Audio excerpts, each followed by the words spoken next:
Hello दोस्तों, कैसे हैं आप सभी। आशा करते हैं आप सभी स्वस्थ होंगे। आप सभी का बहुत बहुत स्वागत है हमारे यूट्यूब चैनल ट्रिकी हिंदी पर। दोस्तों, आज की इस वीडियो में हम बात करने वाले हैं बाल विकास के बहुत ही महत्वपूर्ण प्रश्नों के बारे में, जो कि आपके डीएलएड प्रथम सेमेस्टर में पूछे जाने की पूरी संभावनाएं हैं। तो चलिए अपनी इस वीडियो को बिना समय गवाए शुरू करते हैं और ऐसी आशा करते हैं कि आप वीडियो को अंत तक वॉच करेंगे। आइए बात करते हैं पहले प्रश्न के बारे में। पहला प्रश्न हमसे पूछा गया है, अल्पकालिक स्मृति है। पहला ऑप्शन हमें दिया गया है, इसमें व्यक्ति उत्तेजनाओं को शीघ्र भूल जाता है। दूसरा ऑप्शन हमें दिया गया है, व्यक्ति उत्तेजनाओं को अधिक समय तक याद रखता है। तीसरा ऑप्शन हमें दिया गया है आ और व दोनों, और चौथा ऑप्शन हमें दिया गया है इनमें से कोई नहीं। तो अल्पकालिक स्मृति की बात करें तो अल्पकालिक यानी कि आप नाम से ही इसका अंदाज़ा लगा सकते हैं कि थोड़े समय के लिए। तो बात करते हैं पहले प्रश्न के सही उत्तर की। पहले प्रश्न का सही उत्तर होगा ऑप्शन नंबर 1। इसमें व्यक्ति उत्तेजनाओं को शीघ्र भूल जाता है। जैसे मान लीजिए, अल्पकालिक स्मृति की मैं आपको एक एग्जाम्पल देता हूँ कि मान लीजिए आपके किसी ऑटो वगैरह से एक्सीडेंट हो गया और ऑटो वाला भाग गया, तो आपने जल्दी में उसका नंबर देखा यूपी 257872, ऐसे करके आपने याद कर लिया। फिर आपको 4-5 दिन के बाद अगर उसका नंबर पूछा जाए तो आप उसे जल्दी से याद नहीं कर पाएंगे। तो ऐसा ही है, अल्पकालिक स्मृति थोड़े समय के लिए होती है। तो जैसा कि हर बार मैं मेंशन करता हूँ, हर प्रश्न का उत्तर उसके नीचे, तो आप सभी लोग स्क्रीनशॉट ले सकते हैं। पहले प्रश्न का सही उत्तर होगा, इसमें व्यक्ति उत्तेजनाओं को शीघ्र भूल जाता है, मतलब कि थोड़े समय के लिए याद रहती है बात। इसके बाद बात करते हैं दूसरे प्रश्न की। दूसरा प्रश्न हमसे पूछा गया है, रुचि को प्रभावित करने वाले कारक हैं। तो हमारे जो इंटरेस्ट होता है, जिसे हम रुचि कहते हैं, उसको प्रभावित करने वाले कारक कौन कौन से हैं। पहला ऑप्शन हमें दिया गया है परिवार की आर्थिक स्थिति। दूसरा ऑप्शन हमें दिया गया है विद्यालय का कठोर वातावरण। तीसरा ऑप्शन हमें दिया गया है अभिभावकों का अनुचित व्यवहार, और चौथा ऑप्शन हमें दिया गया है उपर्युक्त सभी। तो बात करते हैं रुचि को प्रभावित करने वाले कारकों की। तो अगर हमारे परिवार की आर्थिक स्थिति ठीक नहीं होगी तो ये भी हमारी रुचि को प्रभावित करेगा। विद्यालय के अंदर अगर कठोर वातावरण होगा तो ये भी हमारी रुचि को प्रभावित करेगा। और अभिभावकों का अनुचित व्यवहार भी हमारी किसी भी चीज़ के प्रति रुचि को प्रभावित करेगा। तो दूसरे प्रश्न का सही उत्तर हो जाएगा ऑप्शन नंबर डी, उपर्युक्त सभी। ये सभी चीज़ें हमारे इंटरेस्ट को प्रभावित करती हैं। इसके बाद बात करते हैं तीसरे प्रश्न के बारे में। तीसरा प्रश्न हमसे पूछा गया है, निम्नलिखित में से कौन सा चिंतन में प्रयुक्त होने वाली सामग्री के अंतर्गत नहीं आता। आइए देखते हैं ऑप्शंस। पहला ऑप्शन हमें दिया गया पदार्थ। दूसरा ऑप्शन हमें दिया गया प्रत्यय। तीसरा ऑप्शन हमें दिया गया संवेदना, और चौथा ऑप्शन हमें दिया गया प्रतिभा। तो चिंतन में प्रयुक्त होने वाली सामग्रियों के अंतर्गत जो नहीं आता है वो हो जाएगा हमारा ऑप्शन नंबर ए, पदार्थ। पदार्थ हमारा चिंतन में प्रयुक्त होने वाली सामग्री के अंतर्गत नहीं आता। इसके बाद बात करते हैं चौथे प्रश्न के बारे में। चौथा प्रश्न हमसे पूछा गया है, वंशानुक्रम माता पिता से संतान को प्राप्त होने वाले गुणों का नाम है। यह परिभाषा है। अर्थात जो वंशानुक्रम है वो माता पिता से संतान को प्राप्त होने वाले गुण हैं। ये परिभाषा किसने दी थी। पहला ऑप्शन है रूथ बेंडेक्ट ने। दूसरा ऑप्शन पी जिन्सवर्ट की। तीसरा ऑप्शन है वुडवर्थ की, और चौथा ऑप्शन है एनास्टॉसी की। तो बात करते हैं चौथे प्रश्न के सही उत्तर की। चौथे प्रश्न का सही उत्तर होगा ऑप्शन नंबर ए, रूथ बेंडेक्ट की। रूथ बेंडेक्ट ने हमें यह परिभाषा दी थी कि जो वंशानुक्रम माता पिता से संतान के प्राप्त होने वाले जो गुण होते हैं उन्हें ही वंशानुक्रम कहते हैं। अब बात करते हैं पांचवें प्रश्न के बारे में। पांचवा प्रश्न हमसे पूछा गया है, बालक के कोशों और पेशियों में समय समय के साथ होने वाला वह परिवर्तन जिसके कारण वह निश्चित समय पर कोई कार्य करने के योग्य होता है कहलाता है।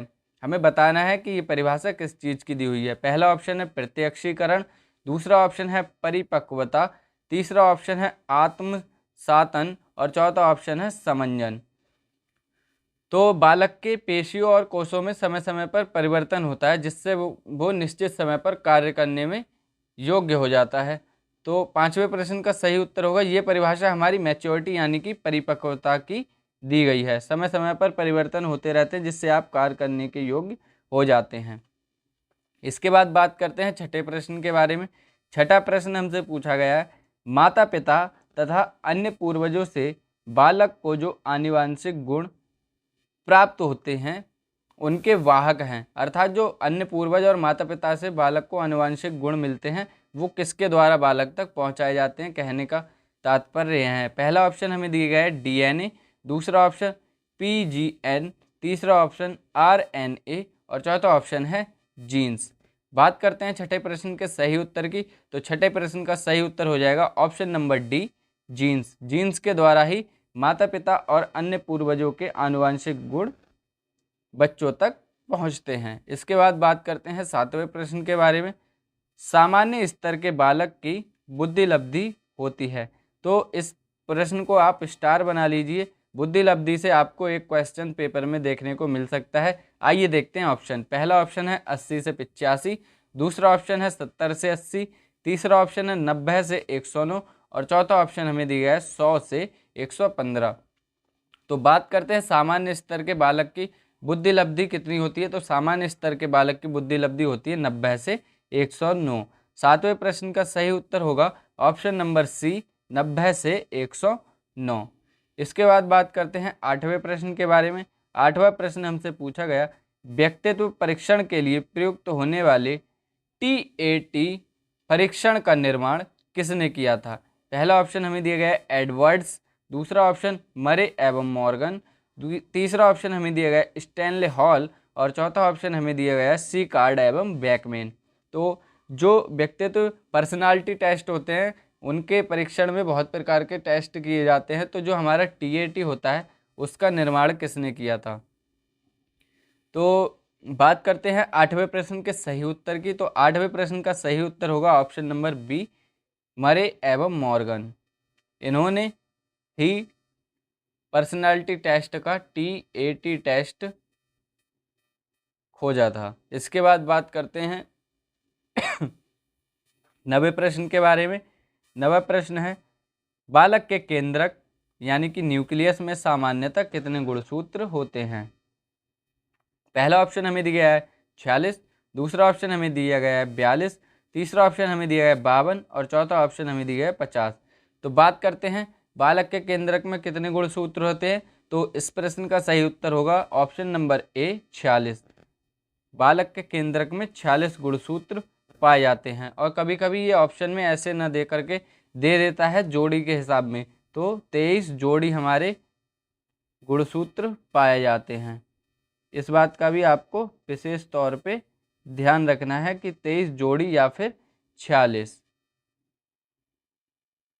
अब बात करते हैं 10वें प्रश्न की। 10वां प्रश्न हमसे पूछा गया है, निम्न में से कौन सा परीक्षण बुद्धि का मापन करता है।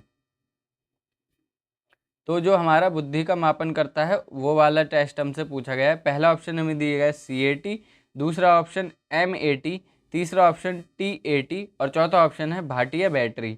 तो बात करते हैं 10वें प्रश्न के सही उत्तर की। 10वें प्रश्न का सही उत्तर होगा option number D, Bhatia battery. ये हमारा बुद्धि परीक्षण के अंतर्गत आता है। बाकी CAT, TAT ये हमारे पर्सनैलिटी टेस्ट के अंतर्गत आते हैं। इसके बाद बात करते हैं 11वें प्रश्न के बारे में। बाल विकास के अंतर्गत बाल्य अवस्था मानी जाती है। पहला ऑप्शन हमें दिया गया है 6 से 10 वर्ष, दूसरा ऑप्शन हमें दिया गया है 5 से 10 वर्ष, तीसरा ऑप्शन हमें दिया गया है 10 से 18 वर्ष और चौथा ऑप्शन हमें दिया गया है इनमें से कोई नहीं। तो बात करते हैं 11वें प्रश्न के सही उत्तर की। बाल्यावस्था की अवधि हमारी मानी जाती है 6 से 10 वर्ष। ये हमारा सही उत्तर हो जाएगा। इसके बाद बात करते हैं 12वें प्रश्न के बारे में। 12वां प्रश्न हमसे पूछा गया है, बाल विकास के अंतर्गत किशोरावस्था की अवधि मानी गई है। पहला ऑप्शन हमें दिया गया है 11 से 18 वर्ष, दूसरा ऑप्शन हमें दिया गया है 5 से 10 वर्ष, तीसरा ऑप्शन हमें दिया गया है 6 से 12 वर्ष और चौथा ऑप्शन हमें दिया गया है 12 से 15 वर्ष। तो बात करते हैं किशोरावस्था की अवधि के बारे में। तो किशोरावस्था की अवधि हमारी मानी गई है ऑप्शन नंबर ए, 11 से 18 वर्ष। आप सभी को ये अवस्थाओं की अवधि विशेष तौर पर याद कर कर जानी है। इसके बाद बात करते हैं 13वें प्रश्न के बारे में। 13वां प्रश्न हमसे पूछा गया है, संबद्ध प्रतिक्रिया का सिद्धांत है। संबद्ध प्रतिक्रिया का सिद्धांत किसके द्वारा दिया गया है? पहला ऑप्शन है पॉवलोव के द्वारा, दूसरा ऑप्शन स्किनर के द्वारा, तीसरा ऑप्शन है फ्रोबेल के द्वारा और चौथा ऑप्शन है डाल्टन के द्वारा। तो 13वें प्रश्न के अगर सही उत्तर की बात की जाए, 13वें प्रश्न का सही उत्तर होगा ऑप्शन नंबर ए, पावलोव का सिद्धांत। पावलोव का सिद्धांत ही हमारा सहबद्ध प्रतिक्रिया का सिद्धांत कहलाता है।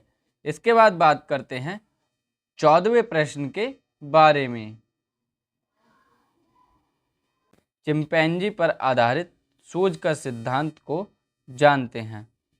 तो जो हमारा वनमानुष पर आधारित सूझ का सिद्धांत है उसे किस नाम से जानते हैं? पहला ऑप्शन अंतर्दृष्टि सिद्धांत से, दूसरा ऑप्शन समग्र सिद्धांत से, तीसरा ऑप्शन पूर्णाकृति सिद्धांत से और चौथा ऑप्शन सभी से। तो बात करते हैं 14वें प्रश्न के सही उत्तर की। 14वें प्रश्न का सही उत्तर होगा ऑप्शन नंबर डी, सभी नाम से उसे जानते हैं। सूझ का सिद्धांत कह लीजिए, अंतर्दृष्टि का सिद्धांत, समग्र सिद्धांत कह लीजिए या फिर पूर्णाकृति का सिद्धांत कह लीजिए, ये सभी हमारे चिंपैंजी के सिद्धांत पर ही आते हैं। इसके बाद बात करते हैं 15वें प्रश्न के बारे में। 15वां प्रश्न हमसे पूछा गया है, थॉर्नडाइक ने अपना प्रयोग किया। पहला ऑप्शन बिल्ली पर, दूसरा ऑप्शन शेर पर, तीसरा ऑप्शन कुत्ते पर और चौथा ऑप्शन भालू पर। तो जैसा कि आप सभी को पता ही है कि थॉर्नडाइक ने अपना प्रयोग बिल्ली पर किया था। तो ये थे आज के हमारे 15 के 15 प्रश्न। आशा करते हैं आपको वीडियो अच्छी लगी होगी। वीडियो अच्छी लगी है वीडियो को लाइक कर देना, चैनल को सब्सक्राइब कर लेना। बहुत ही जल्द मिलेंगे अगली वीडियो के साथ। तब तक के लिए पढ़ते रहिए, स्वस्थ रहिए और अपने सभी दोस्तों में वीडियो को शेयर कर दीजिए। चैनल पर नए हैं तो चैनल को सब्सक्राइब कर लीजिए। Thank you for watching the video. मिलेंगे अगली वीडियो में, तब तक के लिए धन्यवाद। जय हिंद दोस्तों।